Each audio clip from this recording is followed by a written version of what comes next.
mayambu taramna oksari ngasisu nungairaba phunga wari ama puduna laksari tahanjagadoriba phunga wari asi Bharat ki phunga wari dagi artha handokjabani haujik taminarasi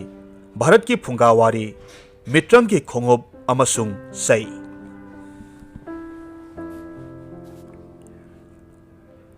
थाइने ममांगैदा Bharat की यामना लापा मफम अमदा चिनचिनी कौबा खुल अमा लैरम्मे खुल असिदा मबुक्सेल यामना पिकपा muscle मनाव अहुम लैरम्मे मखोय अहुमक माना नुंगसिजबी मथमोइना खोइदाजबा नुपी अममम थीदुना हराउ तयामना मयुम पानमिनरम्मे अदुबु सही खरगी मतुंगदा खुल अदुदा अवाबा थौदुक अमा थोक्लम्मे मदुदी नोंग तादबना मरम ओइरगा खुलदु इकंग थोक्लम्मे हारिबा खुलसी हानदगी हौना यामना साबा मफम अमने मसिगी मथक्ता इकंग अमुक थोक्पा असिददी प्रजा मियामदु अदुक्की मतिक अवाबा मायोक्नरम्मे लैबाक लैमाई पुमनमक क्रक कंगले पाम्बी मना मसिंग अमत्ता हौबा ngamlamde खुलगी पुखरी गुहा पुमनमक पुंकंग कंख्रे हौखिबा सहिसिंगददी मना मसिंग असंग अमाना पुकनिंग हुना फजरंबा खुलदु हौजिक्ति अकीबा फंगलबा मरुभूमिगी मतौगुमख्रे सारबा नुंसागी मैसा अमदी लैमाइदगी थक्तोरक्पा असाबा मनिल अदुदा लंबी सोरोक्ता मीदी लारेदना हुई हौदोंग फाउबा चटपा ngamlamde असिगुम्बा फिबम असिना मरम ओइरगा खुलदु सक्तांगबा नंगलम्मे मियोय कया चाबा थक्पा फंगलम्दे असन अना अमसुंग सांगा कया तपना सिरकलम्मे फिबम असिदा मसिल मनाव अहुमदु असुमना खन्नरम्मे इनौसा अखोइबु इसा यावबसु नत्ते अयुक सारगा नुमिदांग हेनबा पुसी महिंग असिदा हक्सांग से सोक्थबना लोइरे अखोइबु असुमना कयाम कुइने लेखिसि हाइबनो इयामबगी वखलददी अखोइ अहुमक खुलसी थादोक्तुना अतोपा चाबा थक्पा मरांग काइना फंगदबा खुल अमदा थबक सुनोमदुना हिंगनबा होनरुरसि मसि नत्रबदी अखोइ सिबा सोइरोइको mayamba ahalna hairibadu manaw anidunasу yare asumna masil manaw ahumduna magi nupida langphai chatlibani haijinduna makhoi ahum atopa khul amada laklamme mapuroiba sing leitrabada nupi ahumdu yamna awaba oiramme makhoi ahum areiba khara saminai leitragana punna sara helle nupi ahumduki manungda mau ahaldu mapuroibana hekchat khibaga mirole haiba khanglamme था खरगी मतुंगदा मौ अहलदु मसक मतौ निंगथिजरबा अंगांग नुपा मसा अमा पोक्लम्मे मदोमसा अनिदुनसु अंगांगदु यामना लुना तौरम्मे चाबा थक्पा मरांग काइना फंगदबा अवाबा कया मायोक्नरबसु मदोमसा अनिदुना अंगांगदुकी सोइदनबा यामना कन्ना होटनाजै नोंगमा नुमिदांग अमा नुपी अहुमदु चप मानबा मंगलान अमा मंगलम्मे मदुदी मखोइना नुमित खुदिंग खुरुमजरीबा सिबा महादेवना अतिया थक्तगी लाउथरकलम्मे नुपी मसा नखोइना अंगांगदु करीदा सोइखिगदगे खंदुना यामना सेक्सिनना सेनजबा अइना खंगले अंगांग अदुगी ममिंग अइना पुत्रका हाइना थोलबने अंगांग असिना अयुक अंगनबदा यहौरकपा मतमदा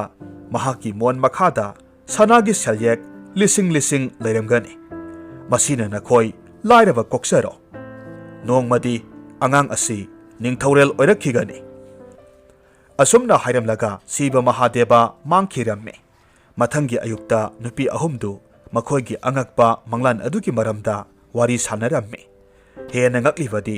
मखोइ अहुमकी मंगलान चप मानरम्बा अदुने अंगांग अदुना यहौरकलबा मतुंगदा महाकी मोन मखादा येंगलुबा मतमदा सनागी सेलयेक लिसिंग अमा लैरम्बा थेंगनरम्मे मदु उबदा नुपी अहुमदु ngakpaga loinana ममितना उरिबदु थाजबा ngamlamde सिबा महादेवबु मथमोइदा खुरुमजै हौजिक्ति सनागे सेलेक अदुगी मपालना नुपी अहुमदु लाइरबा कोक्तुना नुंगा याइफबा पुंसी मरेल अमता हिंगबा ngamle पुत्रकाबु हराउ तयामना अवाटपा अमता लेहंदना नुपी अहुम अदुना योक्लम्मे महाकना पाखंग मपुंग फारकपा मतमदा महाकी ममाना महाकी अपोक्पा मपा अमसुंग मखुरा अनीना ममाबु थादोक्तुना लंगफै चटखिबदगी हलखिदबा सक्तांगबा थोखिबगी वारी पुमनमक तमदुना खंगहलम्मे पुत्रकाना मतोमता खंजरम्मे ꯑꯩꯅ ꯅꯣꯡꯃꯗꯤ ꯑꯩꯒꯤ ꯄꯥꯕ ꯑꯃꯁꯨꯡ ꯏꯈꯨꯔꯥ ꯑꯅꯤꯕꯨ ꯊꯤꯗꯨꯅ ꯂꯝꯗꯝ ꯑꯁꯤꯗ ꯁꯣꯏꯗꯅ ꯄꯨꯔꯛꯀꯅꯤ꯫ ꯄꯨꯇ꯭ꯔꯀꯥꯅ ꯇꯣꯜꯂ ꯇꯥꯔꯕ ꯂꯥꯏꯔꯕꯁꯤꯡꯕꯨ ꯃꯇꯦꯡ ꯄꯥꯡꯂꯝꯃꯤ꯫ ꯂꯝꯗꯝ ꯑꯗꯨꯒꯤ ꯆꯥꯎꯈꯠ ꯊꯧꯔꯥꯡꯗ ꯁꯦꯝꯒꯠ ꯁꯥꯒꯠꯄꯒꯤ ꯊꯕꯛꯇꯁꯨ ꯃꯍꯥꯛꯅ ꯆꯥꯎꯅ ꯃꯇꯦꯡ ꯄꯥꯡꯂꯝꯃꯤ꯫ ꯏꯊꯩ ꯂꯧꯈꯣꯡ ꯁꯦꯝꯗꯨꯅ ꯏꯁꯤꯡ ꯐꯪꯗ꯭ꯔꯕ ꯃꯇꯝꯗ ꯏꯁꯤꯡ ꯐꯪꯅꯅꯕ ꯏꯁꯤꯡ ꯇꯨꯡꯐꯝ ꯁꯦꯝꯗꯨꯅ ꯈꯨꯜꯒꯤ ꯑꯋꯥꯕ ꯀꯌꯥ ꯀꯣꯛꯍꯜꯂꯝꯃꯤ꯫ ꯄꯨꯝꯅꯃꯛ ꯑꯁꯤꯒꯤ ꯃꯍꯩ ꯑꯣꯏꯅ ꯂꯝꯗꯝ ꯑꯗꯨ ꯃꯍꯩ ꯃꯔꯣꯡ ꯁꯨꯝꯕ ꯆꯥꯕ ꯊꯛꯄ ꯋꯥꯠꯇꯕ ꯂꯝꯗꯝ ꯑꯃ ꯍꯥꯏꯕꯗꯨ ꯑꯣꯏꯔꯛꯂꯝꯃꯤ꯫ ꯈꯨꯜꯒꯤ ꯄ꯭ꯔꯖꯥ ꯃꯤꯌꯥꯝꯅꯁꯨ ꯄꯨꯇ꯭ꯔꯀꯥꯕꯨ ꯁꯣꯟꯅꯔꯝꯃꯤ꯫ ꯃꯔꯨꯑꯣꯏꯅ ꯂꯩꯇ ꯂꯥꯏꯔꯁꯤꯡꯅ ꯃꯍꯥꯛꯄꯨ ꯌꯥꯝꯅ ꯂꯨꯅ ꯈꯟꯖꯔꯝꯃꯤ꯫ ꯃꯇꯝ ꯑꯁꯤꯗ ꯂꯩꯕꯥꯛ ꯑꯗꯨꯒꯤ ꯄꯥꯜꯂꯤꯕ ꯅꯤꯡꯊꯧꯗꯨ ꯑꯍꯜ ꯑꯣꯏꯁꯤꯜꯂꯛꯇꯨꯅ ꯁꯤꯈꯤꯔꯝꯃꯤ꯫ ꯅꯤꯡꯊꯧ ꯑꯗꯨꯒꯤ ꯃꯆꯥ ꯑꯃꯠꯇ ꯄꯣꯛꯂꯝꯗꯦ꯫ ꯑꯗꯨꯅ ꯄ꯭ꯔꯖꯥ ꯃꯤꯌꯥꯝꯅ ꯄꯨꯇ꯭ꯔꯀꯥꯕꯨ ꯔꯥꯖ ꯁꯤꯡꯍꯥꯁꯟꯗ ꯐꯝꯗꯨꯅ ꯂꯩꯕꯥꯛ ꯉꯥꯛꯄ ꯄꯥꯝꯂꯝꯃꯤ꯫ ꯄ꯭ꯔꯖꯥ ꯃꯤꯌꯥꯝꯒꯤ ꯑꯄꯥꯝꯕ ꯃꯇꯨꯡ ꯏꯟꯅ ꯑꯉꯝ ꯑꯊꯧ ꯄꯥꯇ꯭ꯔ ꯃꯟꯇ꯭ꯔꯤꯁꯤꯡ ꯑꯃꯁꯨꯡ ꯀꯣꯅꯨꯡꯒꯤ ꯐꯝꯅꯥꯏ ꯇꯨꯅꯥꯏꯕ ꯄꯨꯝꯅꯃꯛꯅ ꯇꯥꯟꯅꯔꯕ ꯃꯇꯨꯡꯗ ꯄꯨꯇ꯭ꯔꯀꯥꯕꯨ ꯔꯥꯖ ꯑꯚꯤꯁꯦꯛ ꯇꯧꯗꯨꯅ ꯁꯤꯡꯍꯥꯁꯟ ꯀꯥꯍꯜꯂꯝꯃꯤ꯫ ꯄꯨꯇ꯭ꯔꯀꯥꯅ ꯅꯤꯡꯊꯧ ꯑꯣꯏꯔꯕ ꯃꯇꯝꯗ ꯕ꯭ꯔꯥꯍꯃꯟ ꯀꯌꯥ ꯃꯔꯨꯝꯒ ꯃꯔꯨꯞ ꯁꯥꯅꯔꯝꯃꯤ꯫ ꯃꯍꯥꯛꯅ ꯈꯜꯂꯤ ꯕ꯭ꯔꯥꯍꯃꯟꯁꯤꯡꯗꯤ ꯃꯇꯝ ꯑꯌꯥꯝꯕꯗ ꯀꯣꯏꯅ ꯆꯠꯂꯤ꯫ ꯑꯗꯨꯅ ꯃꯍꯥꯛꯅ ꯕ꯭ꯔꯥꯍꯃꯟꯁꯤꯡꯕꯨ ꯍꯔꯥꯎꯅ ꯂꯨꯅ ꯆꯥꯅ ꯇꯧꯔꯕꯗꯤ ꯃꯈꯣꯏꯅ ꯆꯠꯂꯨꯕ ꯃꯐꯝꯁꯤꯡꯗ ꯃꯍꯥꯛꯀꯤ ꯋꯥꯔꯤ ꯁꯥꯅꯤ꯫ ꯕ꯭ꯔꯥꯍꯃꯟꯁꯤꯡꯗꯨꯒꯤ ꯃꯇꯦꯡꯗꯒꯤ ꯃꯍꯥꯛꯀꯤ ꯋꯥꯔꯤꯁꯤ ꯃꯍꯥꯛꯀꯤ ꯑꯄꯣꯛꯄ ꯃꯄꯥ ꯑꯃꯁꯨꯡ ꯃꯈꯨꯔꯥꯁꯤꯡꯅ ꯇꯥꯕꯁꯨ ꯌꯥꯏ ꯍꯥꯏꯅ ꯈꯜꯂꯝꯃꯤ꯫ ꯀꯔꯤꯒꯨꯝꯕ ꯃꯄꯥ ꯏꯕꯨꯡꯉꯣ ꯑꯃꯁꯨꯡ ꯃꯈꯨꯔꯥꯁꯤꯡꯅ ꯃꯍꯥꯛꯅ ꯂꯝꯗꯝ ꯑꯁꯤꯗ ꯅꯤꯡꯊꯧ ꯑꯣꯏꯅ ꯄꯥꯜꯂꯦ ꯇꯥꯕꯗ ꯃꯔꯝꯗ ꯑꯃꯨꯛ ꯍꯜꯂꯛꯀꯅꯤ ꯍꯥꯏꯅ ꯈꯜꯂꯝꯃꯤ꯫ ꯃꯔꯝ ꯑꯁꯤ ꯂꯩꯕꯅ ꯅꯤꯡꯊꯧꯅ ꯕ꯭ꯔꯥꯍꯃꯟꯁꯤꯡꯗ ꯁꯅꯥ ꯂꯨꯄꯥ ꯁꯦꯜ ꯊꯨꯝ ꯀꯌꯥ ꯈꯨꯗꯣꯜ ꯇꯧꯔꯝꯃꯤ꯫ ꯑꯗꯨꯒ ꯃꯍꯥꯛꯀꯤ ꯃꯄꯥ ꯏꯕꯨꯡꯉꯣ ꯑꯃꯁꯨꯡ ꯃꯈꯨꯔꯥꯁꯤꯡꯕꯨ ꯊꯤꯕꯤꯔꯛꯅꯅꯕ ꯍꯥꯏꯖꯔꯝꯃꯤ꯫ ꯀꯔꯤꯒꯨꯝꯕ ꯊꯦꯡꯅꯔꯕꯗꯤ ꯑꯩꯍꯥꯛꯅ ꯅꯈꯣꯏꯕꯨ ꯌꯥꯝꯅ ꯎꯅꯤꯡꯉꯤ, ꯌꯨꯝꯗ ꯍꯜꯂꯛꯎ, ꯅꯈꯣꯏꯅ ꯑꯄꯥꯝꯕ ꯈꯨꯗꯤꯡ ꯄꯤꯒꯅꯤ ꯍꯥꯏꯅ ꯇꯝꯕꯤꯌꯨ ꯍꯥꯏꯗꯨꯅ ꯍꯥꯏꯖꯔꯝꯃꯤ꯫ ꯕ꯭ꯔꯥꯍꯃꯟꯁꯤꯡ ꯑꯗꯨꯅ ꯃꯈꯣꯏꯅ ꯊꯨꯡꯂꯨꯕ ꯃꯐꯝꯁꯤꯡꯗ ꯅꯤꯡꯊꯧ ꯄꯨꯇ꯭ꯔꯀꯥꯒꯤ ꯃꯇꯤꯛ ꯃꯒꯨꯟ ꯁꯩꯊꯥꯗꯨꯅ ꯋꯥꯔꯤ ꯀꯌꯥ ꯃꯔꯨꯝ ꯂꯤꯔꯝꯃꯤ꯫ ꯅꯤꯡꯊꯧꯒꯤ ꯃꯒꯨꯟ ꯊꯥꯒꯠꯂꯝꯃꯤ꯫ ꯊꯪꯅꯕꯗ ꯂꯩꯕ ꯈꯨꯜ ꯑꯃꯗ ꯄꯨꯇ꯭ꯔꯀꯥꯒꯤ ꯃꯄꯥ ꯑꯃꯁꯨꯡ ꯃꯈꯨꯔꯥꯁꯤꯡꯅ ꯍꯥꯏꯔꯤꯕ ꯕ꯭ꯔꯥꯍꯃꯟꯁꯤꯡꯅ ꯇꯝꯂꯤꯕ ꯄꯥꯎꯗꯨ ꯇꯥꯔꯦ꯫ ꯃꯈꯣꯏꯅ ꯕ꯭ꯔꯥꯍꯃꯟꯁꯤꯡ ꯑꯗꯨꯗ ꯅꯤꯡꯊꯧꯗꯨꯒꯤ ꯃꯔꯝꯗ ꯋꯥꯍꯪ ꯀꯌꯥ ꯍꯪꯂꯝꯃꯤ꯫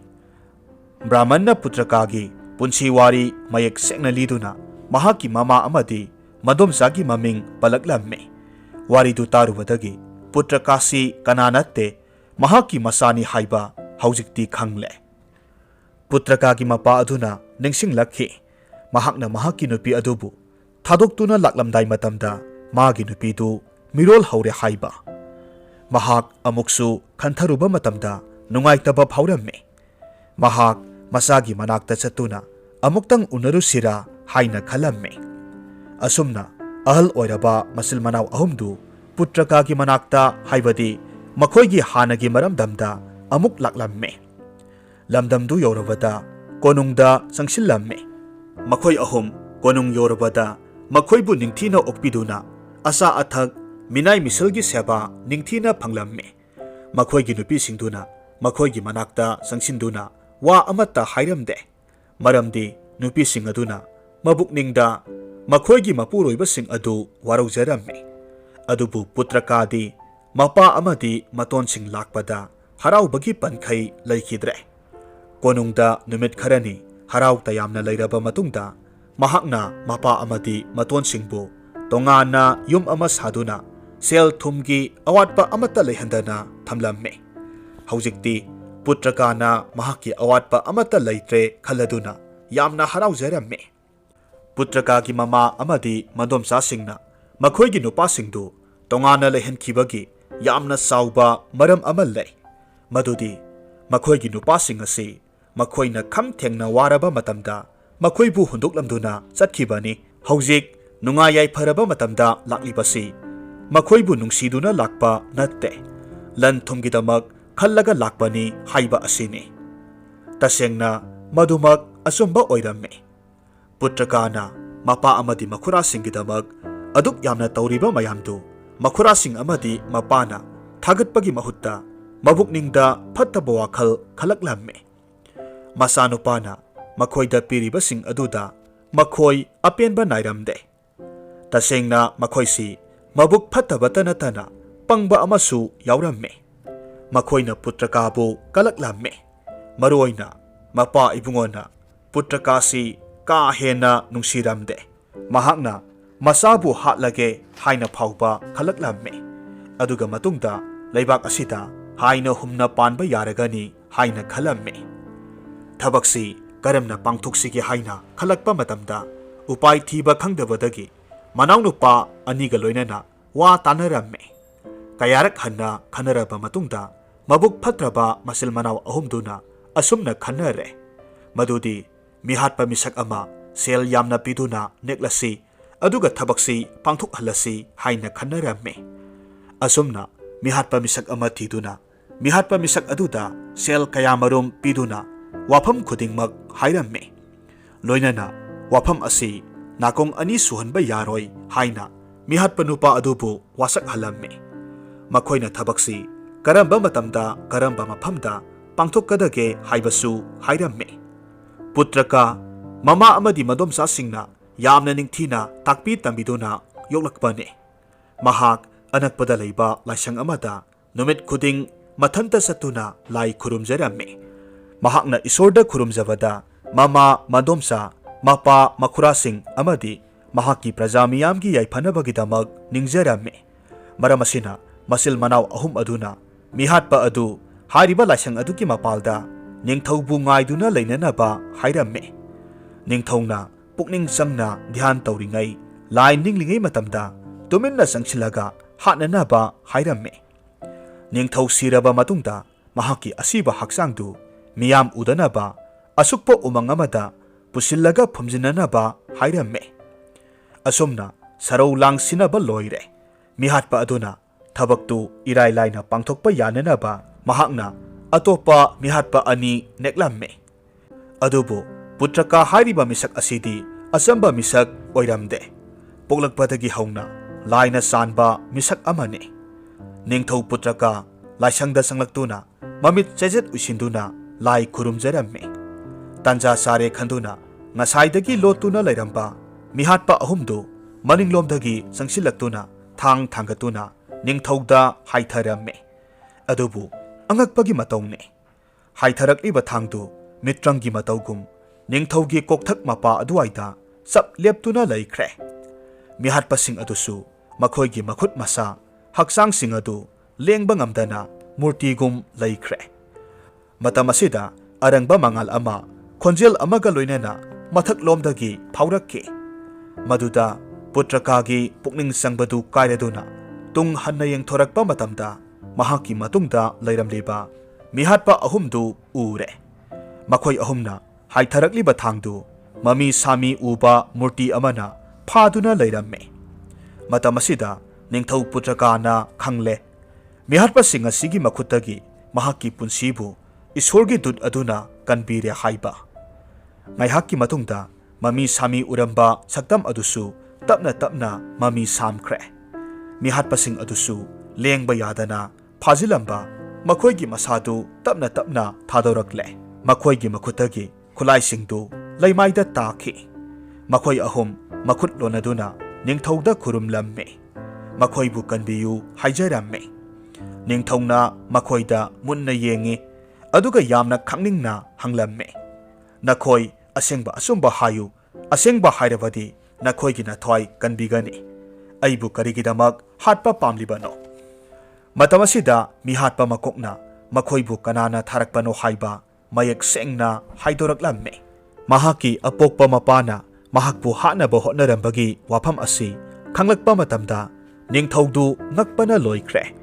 ꯃꯍꯥꯛꯅ ꯃꯤꯍꯥꯠꯄꯁꯤꯡ ꯑꯗꯨꯗ ꯍꯥꯏꯔꯝꯃꯤ ꯃꯗꯨꯗꯤ ꯑꯩꯅ ꯅꯈꯣꯏꯕꯨ ꯉꯥꯛꯄꯤꯔꯕꯅꯤ꯫ ꯅꯈꯣꯏ ꯑꯃꯨꯛ ꯍꯟꯅ ꯃꯐꯝ ꯑꯁꯤꯗ ꯂꯥꯛꯂꯒꯅꯨ꯫ ꯑꯁꯨꯝꯅ ꯍꯥꯏꯗꯨꯅ ꯊꯥꯗꯣꯛꯈꯤ꯫ ꯂꯥꯏꯁꯪ ꯑꯗꯨꯗ ꯅꯤꯡꯊꯧꯗꯨ ꯃꯊꯟꯇ ꯂꯩꯍꯧꯔꯝꯃꯤ꯫ ꯂꯩꯃꯥꯏꯗ ꯐꯝꯊꯗꯨꯅ ꯃꯍꯥꯛ ꯋꯥꯈꯜ ꯅꯨꯡꯉꯥꯏꯇꯅ ꯃꯃꯤꯠꯇꯒꯤ ꯃꯄꯤ ꯆꯤꯟꯊꯔꯝꯃꯤ꯫ ꯍꯧꯖꯤꯛꯇꯤ ꯃꯍꯥꯛꯀꯤ ꯄꯨꯟꯁꯤ ꯑꯃꯨꯛ ꯍꯟꯅ ꯅꯨꯡꯉꯥꯏꯕ ꯄꯨꯟꯁꯤ ꯑꯣꯏꯔꯔꯣꯏ, ꯀꯅꯥꯕꯨꯁꯨ ꯊꯥꯖꯅꯤꯡꯉꯥꯏ ꯑꯣꯏꯗ꯭ꯔꯦ ꯍꯥꯏꯅ ꯈꯜꯂꯝꯃꯤ꯫ ꯃꯍꯥꯛꯅ ꯃꯄꯥ ꯑꯃꯁꯨꯡ ꯃꯈꯨꯔꯥꯁꯤꯡꯕꯨ ꯌꯥꯝꯅ ꯅꯨꯡꯁꯤꯈꯤ ꯑꯗꯨꯒ ꯃꯈꯣꯏꯅ ꯃꯍꯥꯛꯄꯨ ꯑꯁꯨꯝꯅ ꯍꯥꯠꯅꯕ ꯍꯣꯠꯅꯔꯛꯀꯅꯤ ꯍꯥꯏꯕꯁꯤ ꯃꯪꯗ ꯐꯥꯎꯕ ꯈꯜꯂꯨꯗꯕꯅꯤ꯫ ꯃꯍꯥꯛ ꯃꯁꯥꯅ ꯃꯁꯥꯕꯨ ꯅꯤꯟꯗꯥ ꯇꯧꯖꯔꯝꯃꯤ꯫ ꯑꯩꯁꯤꯕꯨ ꯅꯤꯡꯊꯧ ꯑꯃ ꯑꯣꯏꯕꯗ ꯃꯇꯤꯛ ꯆꯥꯔꯤꯕ꯭ꯔꯥ ꯍꯥꯏꯅ ꯈꯟꯖꯔꯝꯃꯤ꯫ ꯋꯥꯈꯜ ꯑꯁꯤꯅ ꯃꯍꯥꯛꯀꯤ ꯃꯊꯃꯣꯏ ꯋꯥꯍꯜꯂꯝꯃꯤ꯫ ꯃꯍꯥꯛꯅ ꯃꯈꯥ ꯇꯥꯅ ꯑꯃꯨꯛ ꯈꯜꯂꯝꯃꯤ꯫ ꯂꯩꯕꯥꯛ ꯑꯁꯤ ꯀꯅꯥꯒꯨꯝꯕ ꯃꯇꯤꯛ ꯆꯥꯕ ꯃꯤꯑꯣꯏ ꯑꯃꯅ ꯅꯤꯡꯊꯧ ꯑꯣꯏꯗꯨꯅ ꯄꯥꯟꯕꯅ ꯌꯥꯏꯐꯕ ꯑꯣꯏꯔꯒꯅꯤ꯫ ꯑꯩ ꯍꯧꯖꯤꯛꯇꯤ ꯀꯣꯅꯨꯡꯗ ꯍꯟꯖꯤꯟꯗꯨꯅ ꯏꯄꯥ ꯏꯕꯨꯡꯉꯣ ꯑꯃꯁꯨꯡ ꯏꯈꯨꯔꯥꯁꯤꯡꯒ ꯎꯅꯕ ꯍꯥꯏꯕꯗꯨꯗꯤ ꯄꯥꯝꯗ꯭ꯔꯦ꯫ ꯑꯗꯨꯗꯤ ꯑꯩ ꯀꯔꯤ ꯇꯧꯅꯤ? ꯑꯩ ꯀꯔꯤ ꯇꯧꯒꯅꯤ? ꯑꯁꯨꯝꯅ ꯇꯧꯐꯝ ꯈꯪꯗꯅ ꯉꯥꯏꯍꯥꯛ ꯂꯩꯔꯝꯃꯤ꯫ ꯃꯍꯥꯛ ꯃꯁꯥꯁꯤ ꯅꯤꯡꯊꯧ ꯑꯃ ꯑꯣꯏꯔꯝꯕꯗꯒꯤ ꯊꯕꯛ ꯑꯃꯠꯇ ꯄꯥꯡꯊꯣꯛꯄ ꯉꯝꯗ꯭ꯔꯕ ꯃꯥꯏꯊꯤꯔꯕ ꯃꯤ ꯑꯃꯒꯨꯝ ꯈꯟꯖꯔꯛꯈꯤ꯫ ꯃꯍꯥꯛ ꯃꯍꯥꯛꯀꯤ ꯃꯃꯥ ꯑꯃꯁꯨꯡ ꯃꯗꯣꯝꯆꯥꯒꯤ ꯈꯜꯂꯨꯕꯗ ꯑꯃꯨꯛꯀ ꯍꯦꯟꯅ ꯋꯥꯈꯜ ꯋꯥꯖꯔꯝꯃꯤ꯫ ꯃꯍꯥꯛꯄꯨ ꯍꯥꯠꯅꯕ ꯍꯣꯠꯅꯔꯝꯂꯤꯕꯁꯤ ꯃꯄꯥ ꯑꯃꯁꯨꯡ ꯃꯈꯨꯔꯥꯁꯤꯡꯅꯅꯤ ꯍꯥꯏꯕ ꯃꯃꯥ ꯑꯃꯁꯨꯡ ꯃꯗꯣꯝꯆꯥꯁꯤꯡꯅ ꯈꯪꯕꯁꯨ ꯄꯥꯝꯂꯝꯗꯦ꯫ ꯃꯔꯝꯗꯤ ꯋꯥꯐꯝꯁꯤ ꯍꯦꯛ ꯈꯪꯈꯤꯕꯗ ꯃꯃꯥ ꯑꯃꯁꯨꯡ ꯃꯗꯣꯝꯆꯥꯒꯤ ꯊꯃꯣꯏ ꯀꯥꯏꯒꯅꯤ ꯍꯥꯏꯕꯁꯤ ꯃꯍꯥꯛꯅ ꯈꯪꯉꯤ꯫ ꯃꯃꯩꯊꯪꯗ ꯃꯍꯥꯛ ꯑꯁꯨꯝꯅ ꯈꯜꯂꯛꯂꯝꯃꯤ꯫ ꯐꯔꯦ, ꯍꯧꯖꯤꯛꯇꯤ ꯑꯩꯍꯥꯛ ꯃꯐꯝ ꯑꯁꯤꯗꯒꯤ ꯂꯥꯞꯅ ꯆꯠꯈ꯭ꯔꯒꯦ꯫ ꯃꯁꯤꯅ ꯑꯩꯒꯤ ꯆꯔꯥꯡꯅꯔꯤꯕ ꯋꯥꯈꯜꯁꯤ ꯈꯔꯇ ꯑꯣꯏꯔꯕꯁꯨ ꯀꯣꯛꯍꯟꯕ ꯉꯝꯂꯒꯅꯤ꯫ ꯑꯁꯨꯝꯅ ꯄꯨꯇ꯭ꯔꯀꯥ ꯂꯥꯏꯁꯪ ꯑꯗꯨꯗꯒꯤ ꯊꯣꯔꯛꯇꯨꯅ ꯃꯄꯥꯅ ꯄꯥꯡꯊꯣꯛꯀꯦ ꯈꯜꯂꯤꯕ ꯊꯕꯛꯇꯨ ꯄꯥꯡꯊꯣꯛꯄ ꯁꯛꯂꯁꯅꯨ ꯈꯟꯗꯨꯅ ꯊꯪꯅꯕ ꯂꯝ ꯇꯝꯅ ꯈꯣꯡꯁꯥꯜꯂꯛꯂꯝꯃꯤ꯫ ꯑꯅꯧꯕ ꯂꯝꯗꯝ ꯑꯗꯨꯗꯗꯤ ꯃꯍꯥꯛꯄꯨ ꯀꯅꯥꯅꯁꯨ ꯈꯪꯂꯔꯣꯏ, ꯑꯗꯨꯅ ꯃꯍꯥꯛ ꯁꯥꯟꯇꯤ ꯂꯩꯅ ꯃꯤꯁꯝ ꯑꯃꯒꯨꯝ ꯂꯩꯔꯒꯦ ꯍꯥꯏꯅ ꯈꯜꯂꯝꯃꯤ꯫ ꯃꯍꯥꯛ ꯂꯦꯞꯄ ꯂꯩꯇꯅ ꯑꯁꯨꯝ ꯂꯥꯛꯄ ꯃꯇꯝꯗ ꯑꯁꯨꯛꯄ ꯎꯃꯪ ꯋꯥꯃꯪ ꯀꯌꯥꯃꯔꯨꯝ ꯐꯥꯎꯗꯨꯅ ꯅꯨꯃꯤꯠ ꯀꯌꯥꯅꯤ ꯂꯥꯛꯂꯝꯃꯤ꯫ ꯁꯨꯛꯂꯕ ꯎꯃꯪ ꯑꯃ ꯐꯥꯎꯗꯣꯔꯛꯄ ꯃꯇꯝꯗ ꯃꯁꯥ ꯃꯎ ꯐꯕ ꯅꯨꯄꯥ ꯑꯅꯤꯈꯛ ꯅꯝꯅꯗꯨꯅ ꯂꯩꯔꯝꯕ ꯊꯦꯡꯅꯔꯝꯃꯤ꯫ ꯅꯨꯄꯥ ꯑꯅꯤꯗꯨ ꯎꯕꯗ ꯄꯨꯇ꯭ꯔꯀꯥ ꯃꯈꯣꯏꯅ ꯇꯧꯔꯤꯕꯗꯨ ꯀꯔꯤꯅꯣ ꯍꯥꯏꯗꯨꯅ ꯉꯥꯏꯍꯥꯛ ꯌꯦꯡꯗꯨꯅ ꯂꯩ꯫ ꯑꯗꯨꯒ ꯍꯥꯏꯔꯛꯂꯝꯃꯤ꯫ ꯍꯦ ꯁꯥꯐꯕ ꯅꯨꯄꯥ ꯑꯅꯤ, ꯀꯔꯤꯅꯣ ꯅꯈꯣꯏꯅ ꯇꯧꯔꯤꯕꯗꯨ? ꯀꯔꯤꯒꯤ ꯅꯝꯅꯔꯤꯕꯅꯣ? ꯄꯨꯇ꯭ꯔꯀꯥꯒꯤ ꯈꯣꯟꯖꯦꯜ ꯇꯥꯕꯗ ꯈꯠꯅꯔꯝꯕ ꯑꯅꯤꯗꯨ ꯆꯞ ꯂꯦꯞꯄꯤ꯫ ꯑꯗꯨꯒ ꯍꯥꯏꯔꯛꯂꯝꯃꯤ꯫ ꯃꯍꯥꯁꯣꯏ, ꯑꯩꯈꯣꯏꯅ ꯅꯝꯅꯔꯤꯕꯁꯤ ꯑꯩꯈꯣꯏꯒꯤ ꯏꯄꯥ ꯏꯕꯨꯡꯉꯣꯅ ꯊꯝꯕꯤꯔꯝꯕ ꯌꯥꯝꯅ ꯃꯔꯨ ꯑꯣꯏꯕ ꯄꯣꯠꯁꯛ ꯑꯍꯨꯝ ꯈꯛꯀꯤꯅꯤ꯫ ꯅꯤꯡꯊꯧꯅ ꯍꯥꯏꯔꯝꯃꯤ꯫ ꯌꯥꯝꯅ ꯃꯔꯨ ꯑꯣꯏꯕ ꯄꯣꯠꯁꯛ ꯑꯍꯨꯝ? ꯀꯔꯤ ꯀꯔꯤ ꯄꯣꯠꯁꯛꯅꯣ? ꯑꯃꯅ ꯈꯨꯝꯃꯤ꯫ ꯇꯦꯡꯀꯣꯠ ꯑꯃ, ꯆꯩ ꯑꯃ, ꯑꯗꯨꯒ ꯈꯣꯡꯎꯞ ꯖꯨꯔꯥ ꯑꯃꯅꯤ꯫ ꯑꯩꯈꯣꯏꯅ ꯅꯝꯅꯔꯤꯕꯁꯦ ꯑꯉꯝꯕꯗꯨꯅ ꯄꯣꯠꯁꯤꯡ ꯑꯗꯨ ꯐꯪꯗꯧꯔꯤꯕꯅꯤ꯫ ꯅꯤꯡꯊꯧꯅ ꯅꯣꯛꯇꯨꯅ ꯍꯥꯏꯔꯝꯃꯤ꯫ ꯃꯁꯤꯗ ꯂꯩꯔꯤꯕ ꯄꯣꯠꯁꯤꯡ ꯑꯁꯤꯔꯥ? ꯀꯔꯤꯒꯤꯅꯣ ꯀꯔꯤꯁꯨ ꯂꯩꯇꯕ ꯄꯣꯠꯁꯛꯁꯤꯡ ꯑꯁꯤꯒꯤꯗꯃꯛ ꯅꯈꯣꯏ ꯑꯅꯤꯅ ꯅꯝꯅꯔꯤꯕꯗꯤ? ꯃꯍꯥꯁꯣꯏ, ꯃꯁꯦ ꯀꯔꯤꯁꯨ ꯂꯩꯇꯕ ꯄꯣꯠꯁꯛ ꯅꯠꯇꯦ꯫ ꯅꯍꯥꯛꯅ ꯃꯁꯤꯒꯤ ꯃꯒꯨꯟ ꯈꯪꯗ꯭ꯔꯦ꯫ ꯄꯣꯠꯁꯛꯁꯤꯡꯁꯦ ꯁꯅꯥ ꯂꯨꯄꯥ ꯃꯅꯤ ꯃꯨꯛꯇꯥ ꯀꯌꯥꯗꯒꯤ ꯃꯒꯨꯟ ꯂꯩꯕ ꯍꯦꯜꯂꯤꯕꯅꯤ꯫ ꯁꯦ, ꯃꯁꯤꯒꯤ ꯇꯦꯡꯀꯣꯠꯁꯦ ꯑꯆꯝꯕ ꯇꯦꯡꯀꯣꯠ ꯅꯠꯇꯦ꯫ ꯑꯩꯈꯣꯏꯅ ꯆꯥꯅꯤꯡꯕ ꯃꯊꯦꯜ ꯂꯨꯀꯣꯏꯗꯨ ꯅꯤꯡꯕ ꯃꯇꯝꯗ ꯇꯦꯡꯀꯣꯠ ꯑꯁꯤꯅ ꯄꯤꯗꯧꯔꯤꯕꯅꯤ꯫ ꯆꯩ ꯑꯁꯤꯅ ꯑꯩꯈꯣꯏꯅ ꯑꯄꯥꯝꯕ ꯀꯔꯤꯒꯨꯝꯕ ꯑꯃ ꯂꯩꯃꯥꯏꯗ ꯏꯕ ꯃꯇꯝꯗ ꯑꯩꯈꯣꯏꯒꯤ ꯑꯅꯤꯡꯕ ꯑꯄꯥꯝꯕꯗꯣ ꯐꯪꯗꯧꯔꯤꯕꯅꯤ꯫ ꯑꯗꯨꯒ ꯈꯣꯡꯎꯞꯁꯦ,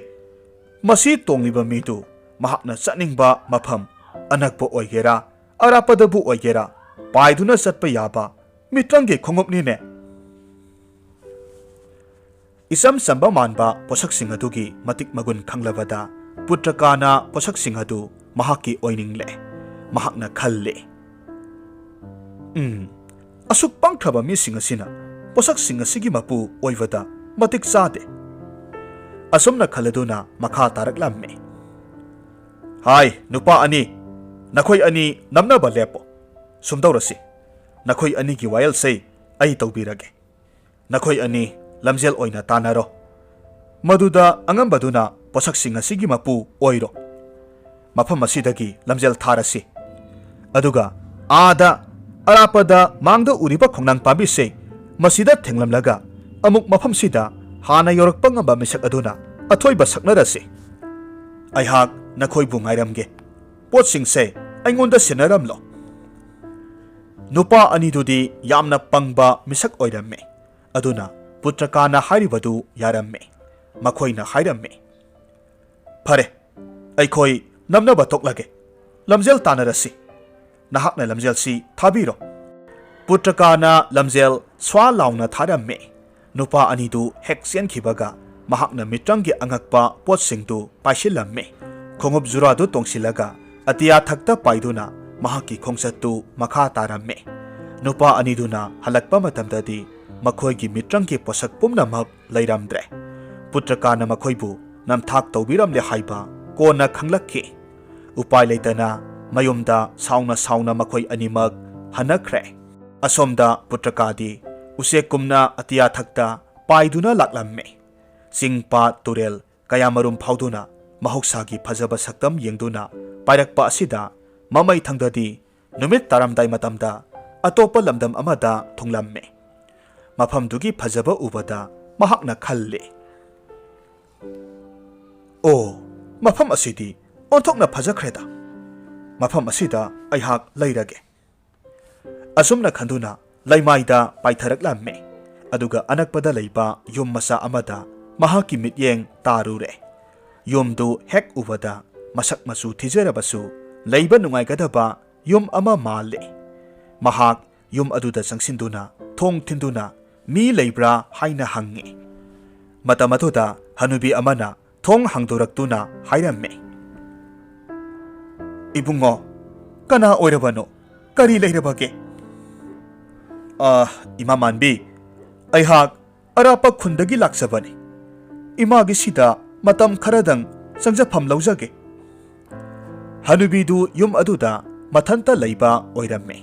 mahaki masa masu kanamata leite maramaduna putrakana haribadu harauna yare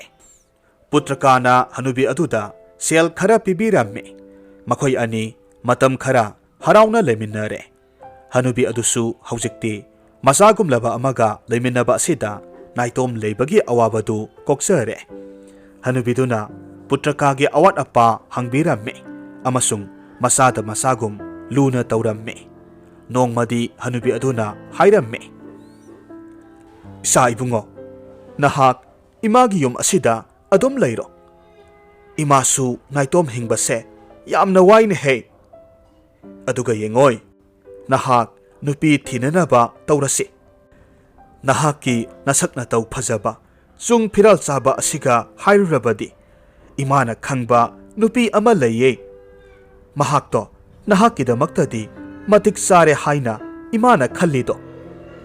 mahaktu atai kananatte aikhoigi leibak asigi ningthogi amata poksabi mamom loini mamingna patala kaubani mahaki phajabadi taibang miyoiba kanana saithavada loiba naireroi pakhang kanana mahakbu hek ubada apam nungsina ngauroidaba leite adubu mahakto mapaning thongna wangkhraba dalan amagi mathakta lanmi kayana ngak senduna thamlibani do putrakana rajkumari adugi wafam tarubada uningbana khoirang lamme aduna mahak rajkumari du thiruge haina mabukningda chap yungna khankre rajkumari patalagi manakta chatpa haibasi aruba thabak amadi oiramde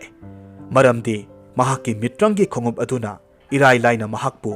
mafam aduda yohanba ngamni haibasi mahakna khanglamme mahakna rajkumari adugi leifam hanubi aduda hanglamme hanubiduna rajkumari gi leifam takpi baga loinana lanmi singna santri tariba mafam sing adusu taklamme loinana putrakabu amuk hanna mahakki manakta halaknanaba hairamme putraka amuk hanna mahak halakkini haibagi thajaba piduna numit adugi nungthilgi matamda mahakki mitranggi posak sing adu puduna yumdagi thoraklamme aduga atiyada paiduna chatki hanubiduna mahakki maikai yengduna mahakpu amuk halakhigadra khanduna ngaiduna lehauраmme asomda putrakaadu rajkumari patala leiriba awangba dalanduki manakta pairaklamme mafamdu yokshilakpa matamdadi numit tare hariba numittu thanel numit oibana thabalgi mangalna numidangi amambadu kokhalle numidang khara thengjilakpa matamda rajkumari du tumthakre rajkumari gi kaadu yamna sauba leiteng kayana thalaba fajaraba ka amane phaklangda makhal makha kayagi ningthi jaraba lai kayamarum yeklamme rajkumari na tumliba ka aduga hek thangnabada senabi manainubi kaya pothaduna lei senabi kaya na Rajkumari bu mitkup khuding senarabasu thongnau gi maikei adumadi senabi kana amata leiramde maramdi dalandu yamna wange usek phawbana dalandu gi awangbadu yauba ngamloi haibamak yai ningthau putrakana Rajkumari ki thongnau duda paisilaktuna kaada sanglakle sanagi phamungda molaba mompak amagi mathakta ningthi jarabi sakhelabi Rajkumari patala tumduna leiramme mahakpu ubamaktada putraka apam nungsi poklamme amasung masindagi ikhang khanghodana khonjel thokheiramme mahaki khonjel tabada tumlibi Rajkumari mitkap khangthok thoraktuna yengthorakpa matamda sakhangdaba lamlanba misak ama leiramba ubada pakhatuna lauge tawramme adubu putrakana mahaki mitranggi sei adugi matengna mahak masasi atopasingna uba ngamhallamde Rajkumari na mamit kuptuna amuk yengba matamdadi haujikta mahakna ukhibadu leiramdre mahak manglibra haina khanduna Rajkumari du amuk hiptharamme matamasida ningthau putrakana tapna hairakki Rajkumari aihak nahaki phajabagi maramda takre aduna aihak nahaki saktamtabu yengjeningduna mafam asi tamna pairakpane nahakna yabirabadi ai isagi asengba saktam nafamda uchage aduga aihaksu chatkrage putragagi khonjeldu singlemna phajai nupada nupani masigi sumathakta mahaki saktambu yengningduna pairaga lakpani haiba aduda khangningbaka loinana mahaksi kanano haiba khanglage khanduna putraka ki wafamdu yaramme thangnaba mikupta putraka ki saktam singliamna phajaba saban urubada Rajkumari du pungsum hek sumat kheramme apam nungsi poklamme putrakana Rajkumari da mahaki punsi khongchat ki wari leramme makhoi ani phana koina wari sanaraba matung numidang thengjulaklabada patalana putrakada satkinaba haijaramme maramdi senabi manaisingna ukigani haina pakhatcharamme mahakna makha tarakki he athoiba ningthau nahakna sagol samu tongduna khongloi kayaga loinana ipa ibungo gi mafamda haijadrabadi aigi ipa ibungo na aibu kaidongnungda nangonda lohongbiroi adubu haujik madu nahakna karamna pangthokadoribano asumna haibaga loinana putrakabu chatkinaba haijaramme mamai thangda putrakasu chatkre asumna numit khuding numidangi matamda putraka hek laktuna Rajkumari duga unaduna wari watai kaya marum saramme ayuk nungthilgi matamda mahak hanubi dugi manakta hankhidre mafam amada hektamak leithoklamme aram khaurangba phawraklabasu mitranggi tengkot adugi matengna athum ahau kaya marum thokhanduna saramme mahak Rajkumari gi wakhalda hanubi du tasengna kawkhre asomda hanubi duna putraka bu lakba nungti numit khudingi yengzaramme adubu lakmandrabada mahak amuk hanna laklaroi haina hanubi du mathwai nungaijaramde putrakana hanubi adugi mayumda halake haina bu khalabadi ngaihaktada yaurakpa yaba mafamne adubu mahakti Rajkumari gi wakhalda pungau ngaukhibana hanubi dugi wakhal kawkhre mahaki asigumba apunaba matau asina mahakpu kudong thiba tahanabagi maram ama oigani haibasi mahakti khangjaramde nongmadi mahakna numidangi matamda Rajkumari gi kagi thongnau tamna paiduna lakpa matamda lanmi amana uhawramme wafamdu mathangi numitta lanmi aduna ningthauda tamlamme ningthongna haribu wafamdu ahanbada thajaramde manai lanmi duna uribadu achauba usik ama oiramgani hairamme adum oinamak senabi manaisingda Rajkumari na lairiba ka adu ahing suppa sanghanduna lainanaba yathang tautharamme hariba numit adugi Rajkumari senagadabi nupidu Rajkumari bu yamna nungsijabi nupi ama oiramme senabiduna khalle ningthausi kayada minungsi khangthibano mahaki hek poksabi masanupi bu masak matau thoidokna phajai haibagidamak ꯐꯥꯖꯤꯟꯗꯨꯅ ꯑꯁꯨꯝꯅ ꯊꯝꯕ ꯍꯧꯅꯕ꯭ꯔꯥ? ꯇꯁꯦꯡꯕꯗꯤ ꯂꯩꯕꯥꯛ ꯑꯁꯤꯒꯤ ꯅꯤꯡꯊꯧꯁꯤ ꯅꯥꯄꯜ ꯆꯥꯎꯕ ꯅꯤꯡꯊꯧ ꯑꯃ ꯑꯣꯏꯔꯝꯃꯤ꯫ ꯅꯨꯃꯤꯠ ꯑꯗꯨꯒꯤ ꯅꯨꯃꯤꯗꯥꯡ ꯊꯦꯡꯖꯤꯜꯂꯛꯄ ꯃꯇꯝꯗ ꯁꯦꯟꯅꯕꯤ ꯃꯅꯥꯏ ꯑꯗꯨꯁꯨ ꯆꯦꯛꯁꯤꯟꯅ ꯃꯤꯠ ꯅꯥ ꯁꯤꯡꯅ ꯂꯩꯔꯝꯃꯤ꯫ ꯉꯥꯏꯍꯥꯛ ꯂꯩꯔꯒ ꯄꯨꯇ꯭ꯔꯀꯥ ꯄꯥꯏꯔꯛꯇꯨꯅ ꯔꯥꯖꯀꯨꯃꯥꯔꯤꯅ ꯂꯩꯔꯤꯕ ꯀꯥꯗꯨꯒꯤ ꯊꯣꯡꯅꯥꯎꯗ ꯆꯪꯁꯤꯜꯂꯛꯇꯨꯅ ꯂꯩꯃꯥꯏꯗ ꯊꯥꯕ ꯐꯛ ꯑꯃꯒꯤ ꯃꯊꯛꯇ ꯍꯤꯞꯊꯗꯨꯅ ꯇꯨꯝꯊꯈ꯭ꯔꯦ꯫ ꯃꯍꯥꯛ ꯍꯧꯈꯤꯕ ꯅꯨꯃꯤꯠ ꯈꯔꯅꯤꯗ ꯑꯍꯤꯡ ꯅꯤꯡꯊꯤꯅ ꯇꯨꯝꯗꯕ ꯑꯃꯁꯨꯡ ꯑꯌꯨꯛ ꯅꯨꯡꯊꯤꯜꯒꯤ ꯃꯇꯝ ꯊꯣꯏꯗꯣꯛꯅ ꯄꯣꯊꯥꯗꯕꯅ ꯌꯥꯝꯅ ꯋꯥꯕꯅ ꯑꯗꯨꯝ ꯇꯨꯝꯊꯣꯛꯈ꯭ꯔꯦ꯫ ꯔꯥꯖꯀꯨꯃꯥꯔꯤ ꯑꯗꯨꯁꯨ ꯑꯗꯨꯃꯉꯥꯏ꯫ ꯃꯍꯥꯛ ꯄꯨꯇ꯭ꯔꯀꯥꯒꯤ ꯃꯅꯥꯛꯇ ꯆꯪꯁꯤꯜꯂꯛꯇꯨꯅ ꯍꯤꯞꯊꯔꯝꯃꯤ꯫ ꯊꯪꯅꯕ ꯃꯤꯠꯀꯨꯞꯇ ꯃꯍꯥꯛꯁꯨ ꯑꯗꯨꯝ ꯇꯨꯝꯈ꯭ꯔꯦ꯫ ꯃꯇꯝ ꯑꯁꯤꯗ ꯁꯦꯟꯅꯕꯤ ꯃꯅꯥꯏ ꯑꯗꯨꯅ ꯊꯣꯡꯖꯤꯜꯂꯣꯝꯗꯒꯤ ꯂꯣꯟꯅ ꯌꯦꯡꯂꯛꯄ ꯃꯇꯝꯗ ꯊꯥꯡꯃꯩ ꯃꯉꯥꯜꯗ ꯎꯔꯦ ꯐꯛ ꯃꯊꯛꯇ ꯇꯨꯝꯂꯤꯕ ꯄꯨꯇ꯭ꯔꯀꯥꯕꯨ꯫ ꯁꯦꯟꯅꯕꯤ ꯃꯅꯥꯏꯗꯨ ꯇꯞꯅ ꯆꯪꯁꯤꯜꯂꯤ꯫ ꯃꯍꯥꯛꯅ ꯄꯨꯇ꯭ꯔꯀꯥꯕꯨ ꯎꯕꯗ ꯈꯜꯂꯝꯃꯤ, ꯑꯣ, ꯅꯨꯄꯥ ꯑꯁꯤꯗꯤ ꯑꯣꯟꯊꯣꯛꯅ ꯋꯥꯡ ꯆꯥꯎꯅ ꯆꯨꯡ ꯐꯤꯔꯥꯜ ꯆꯥꯔꯕ ꯁꯨꯃꯠꯅꯤꯡꯉꯥꯏ ꯁꯛꯇꯝꯅꯤ꯫ ꯁꯦꯠꯂꯤꯕ ꯐꯤꯖꯦꯠ ꯂꯩꯇꯦꯡ ꯑꯁꯤꯅ ꯇꯥꯛꯄꯗꯤ ꯑꯉꯝ ꯑꯊꯧ ꯃꯥꯜꯂꯤ꯫ ꯑꯗꯨꯒ ꯀꯣꯛꯇ ꯌꯦꯠꯂꯤꯕ ꯀꯣꯛꯁꯦꯠ ꯑꯁꯤꯅ ꯇꯥꯛꯄꯗꯤ ꯃꯍꯥꯛꯁꯤ ꯅꯤꯡꯊꯧ ꯅꯠꯇ꯭ꯔꯒꯅ ꯔꯥꯖꯀꯨꯃꯥꯔ ꯑꯃꯗꯤ ꯁꯣꯏꯗꯅ ꯑꯣꯏꯅꯤ꯫ ꯃꯁꯤ ꯏꯆꯝ ꯆꯝꯕ ꯃꯤꯅ ꯌꯦꯠꯄ ꯀꯣꯛꯁꯦꯠ ꯅꯠꯇꯦ꯫ ꯑꯗꯨꯗꯤ ꯑꯩ ꯍꯧꯖꯤꯛ ꯀꯔꯤ ꯇꯧꯅꯤ? ꯑꯩꯅ ꯂꯥꯟꯃꯤꯁꯤꯡꯗ ꯄꯥꯎꯁꯤ ꯇꯥꯛꯂꯨꯔꯕꯗꯤ ꯅꯨꯄꯥꯁꯤ ꯅꯤꯡꯊꯧꯅ ꯍꯥꯠꯄꯤꯈꯤꯕ ꯌꯥꯏ꯫ ꯃꯗꯨꯅ ꯔꯥꯖꯀꯨꯃꯥꯔꯤꯒꯤ ꯊꯃꯣꯏꯗꯤ ꯀꯥꯏꯍꯟꯒꯅꯤꯁꯦ꯫ ꯁꯦꯟꯅꯕꯤ ꯃꯅꯥꯏꯗꯨ ꯉꯥꯏꯍꯥꯛ ꯋꯥꯈꯜ ꯈꯜꯂꯤ꯫ ꯅꯨꯄꯥ ꯑꯁꯤ ꯉꯁꯤꯒꯤ ꯑꯣꯏꯅꯗꯤ ꯆꯠꯈ꯭ꯔꯁꯅꯨ꯫ ꯃꯇꯨꯡꯗ ꯃꯍꯥꯛ ꯃꯁꯛ ꯈꯪꯕ ꯉꯝꯅꯅꯕ ꯃꯍꯥꯛꯀꯤ ꯀꯣꯛꯁꯦꯠꯇ ꯅꯨꯄꯤꯒꯤ ꯐꯖꯔꯕ ꯁꯝꯐꯥ ꯑꯃ ꯊꯦꯠꯆꯤꯜꯂꯒꯦ꯫ ꯑꯁꯨꯝ ꯍꯥꯏꯅ ꯈꯜꯂꯗꯨꯅ ꯁꯝꯐꯥꯗꯨ ꯊꯦꯠꯆꯤꯜꯂꯕ ꯃꯇꯨꯡꯗ ꯁꯦꯟꯅꯕꯤ ꯃꯅꯥꯏꯗꯨ ꯇꯞꯅ ꯀꯥ ꯑꯗꯨꯗꯒꯤ ꯊꯣꯔꯛꯂꯝꯃꯤ꯫ ꯃꯊꯪꯒꯤ ꯑꯌꯨꯛ ꯑꯉꯟꯕꯗ ꯅꯨꯃꯤꯠ ꯊꯣꯛꯂꯛꯇ꯭ꯔꯤꯉꯩ ꯃꯇꯝꯗ ꯄꯨꯇ꯭ꯔꯀꯥ ꯃꯤꯠꯀꯞ ꯊꯣꯔꯛꯂꯝꯃꯤ꯫ ꯃꯍꯥꯛ ꯍꯧꯈꯤꯕ ꯑꯍꯤꯡꯗꯨ ꯋꯥꯃꯟꯈꯤꯕꯅ ꯃꯐꯝ ꯑꯗꯨꯗ ꯀꯔꯝꯅ ꯇꯨꯝꯊꯈꯤꯕꯅꯣ ꯍꯥꯏꯕ ꯐꯥꯎꯕ ꯅꯤꯡꯁꯤꯡꯕ ꯊꯣꯛꯇ꯭ꯔꯦ꯫ ꯁꯦꯟꯅꯕꯤ ꯃꯅꯥꯏꯁꯤꯡꯅ ꯎꯈꯤꯒꯗ꯭ꯔꯥ ꯈꯟꯗꯨꯅ ꯌꯥꯝꯅ ꯐꯤꯡꯅ ꯔꯥꯖꯀꯨꯃꯥꯔꯤ ꯄꯇꯥꯂꯥꯕꯨ ꯍꯧꯗꯣꯛꯂꯝꯃꯤ꯫ ꯄꯨꯇ꯭ꯔꯀꯥꯁꯨ ꯄꯟꯊꯕ ꯇꯧꯗꯅ ꯃꯤꯇ꯭ꯔꯪꯒꯤ ꯆꯩ ꯑꯗꯨꯅ ꯃꯍꯥꯛꯀꯤ ꯁꯛꯇꯝ ꯀꯅꯥ ꯑꯃꯠꯇꯗ ꯎꯍꯟꯗꯅ ꯃꯤꯇ꯭ꯔꯪꯒꯤ ꯈꯣꯡꯎꯞ ꯑꯗꯨꯒꯤ ꯃꯇꯦꯡꯅ ꯄꯥꯏꯗꯨꯅ ꯆꯠꯈ꯭ꯔꯦ꯫ ꯃꯍꯥꯛ ꯃꯔꯨꯝ ꯑꯃꯗ ꯄꯥꯏꯊꯔꯛꯇꯨꯅ ꯃꯤꯌꯥꯝ ꯇꯤꯟꯕ ꯃꯐꯝꯗ ꯈꯣꯡꯅ ꯆꯠꯂꯝꯃꯤ꯫ ꯑꯁꯣꯝꯗꯅ ꯀꯝꯗꯧꯔꯤ? ꯍꯧꯈꯤꯕ ꯑꯍꯤꯡꯗ ꯁꯟꯇ꯭ꯔꯤ ꯇꯥꯈꯤꯕ ꯁꯦꯟꯅꯕꯤꯗꯨ ꯃꯍꯥꯛꯅ ꯎꯈꯤꯕ ꯔꯥꯖꯀꯨꯃꯥꯔꯤꯒꯤ ꯑꯔꯣꯟꯕꯗꯨ ꯃꯄꯥ ꯅꯤꯡꯊꯧꯗ ꯍꯥꯏꯗꯣꯛꯁꯤꯔꯥ ꯍꯥꯏꯗꯣꯛꯀꯨꯝꯁꯤꯔꯥ ꯍꯥꯏꯅ ꯆꯃꯝꯅꯔꯝꯃꯤ꯫ ꯍꯥꯏꯗꯣꯛꯂꯨꯔꯕꯗꯤ ꯔꯥꯖꯀꯨꯃꯥꯔꯤꯒꯤ ꯊꯃꯣꯏ ꯀꯥꯏꯒꯅꯤ ꯍꯥꯏꯕꯁꯤ ꯃꯍꯥꯛꯅ ꯈꯪꯉꯤ꯫ ꯑꯗꯨꯕꯨ ꯃꯇꯝ ꯑꯁꯤꯗ ꯅꯤꯡꯊꯧꯅ ꯃꯅꯥꯏ ꯊꯥꯔꯛꯇꯨꯅ ꯁꯦꯟꯅꯕꯤ ꯃꯅꯥꯏ ꯑꯗꯨꯕꯨ ꯀꯧꯔꯛꯂꯝꯃꯤ꯫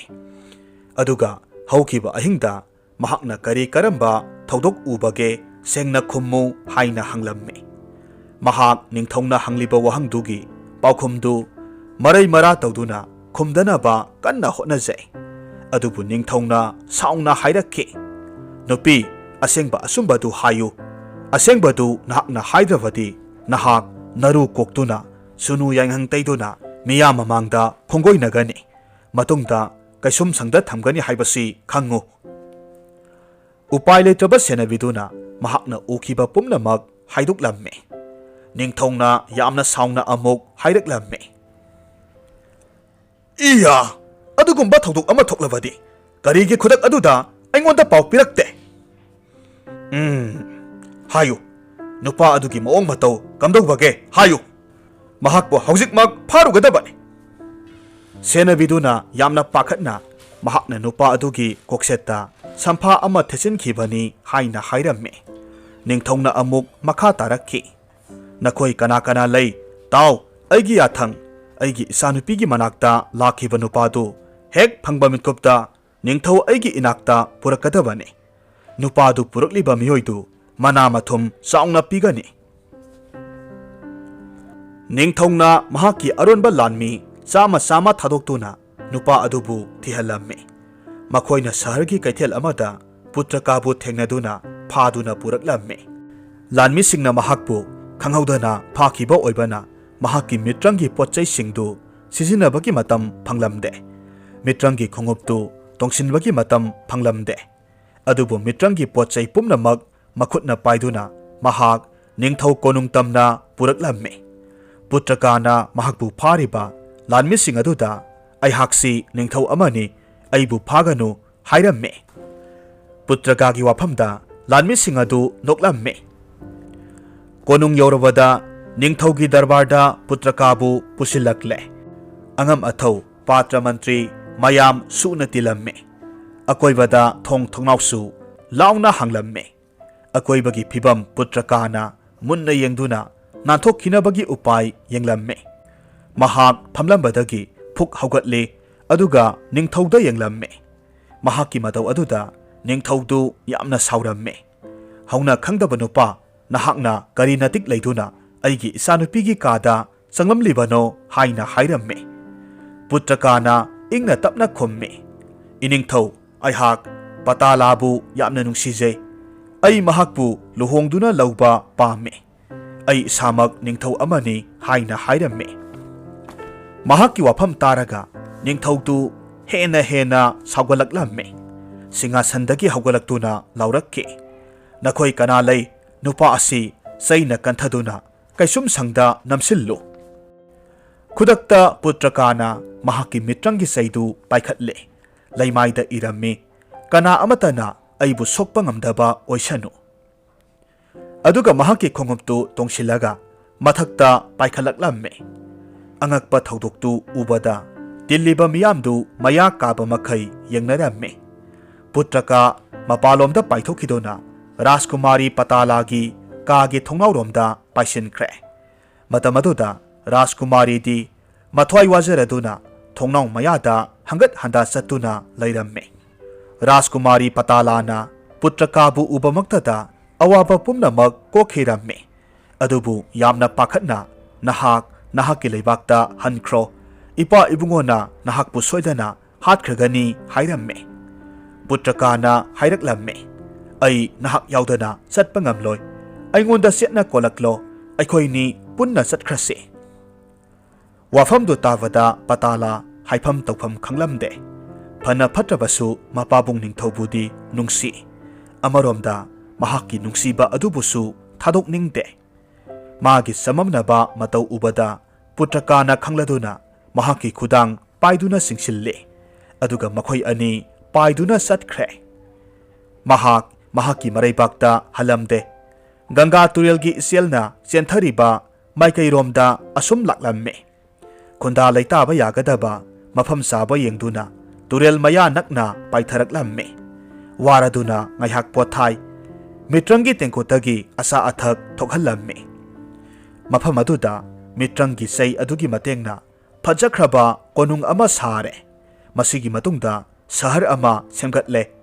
प्रजा मियाम कयासु लैहल्ले पुत्रका अमसुंग पतालाना निंगथौ महारानी ओइदुना पाले मफम कयादा लाइसंग कया सेमगतलम्मे असुमना मफमदु यामना नुंगाइबा चाबा थकपा वाथबा शांति लैबा लैंगाक शासन फजबा लमदम अमा हाइबदु ओइरक्ले लानमी कयाना लमदमदुगी अकोइबदा ngak senduna huran chinthi amasung phattaba kayadagi ngaklame pumnamak mapung pharabada ningthau maharani na lamdam adugi maming patali putra haina maming tholamme haujikti ningthau maharani anidu haunabi lainingi matung inna sauna lohonglamme amasung nunga yaiphana palamme ningthongna mahaki nupida mahaki punsida thokiba awa nungaisi hek tamlamme वारी दुतारुरगा महारानी ना पुत्रकाबु मसागुम Luna खंजखिबा हनुबी अमसुंग महाकी अपोकपी mama मदोमचा सिंगबु लौबिरुननबा हाइजरम्मे निंगथौना खुदक्ता महारानी ना हाइबा अदुमक पांथुकलम्मे अमसुंग मसिगी मतुंगदा मखोय नुंगा याइबी Marang काइना मसानुपी पोक्तुना पानखिरम्मे वारिसि नुंगाइबिरगदि like तौबिरमु comment तौबिरमु अमदी channel असिदा नौना संबिरक्पो ओइरगदि subscribe तौबिरमु।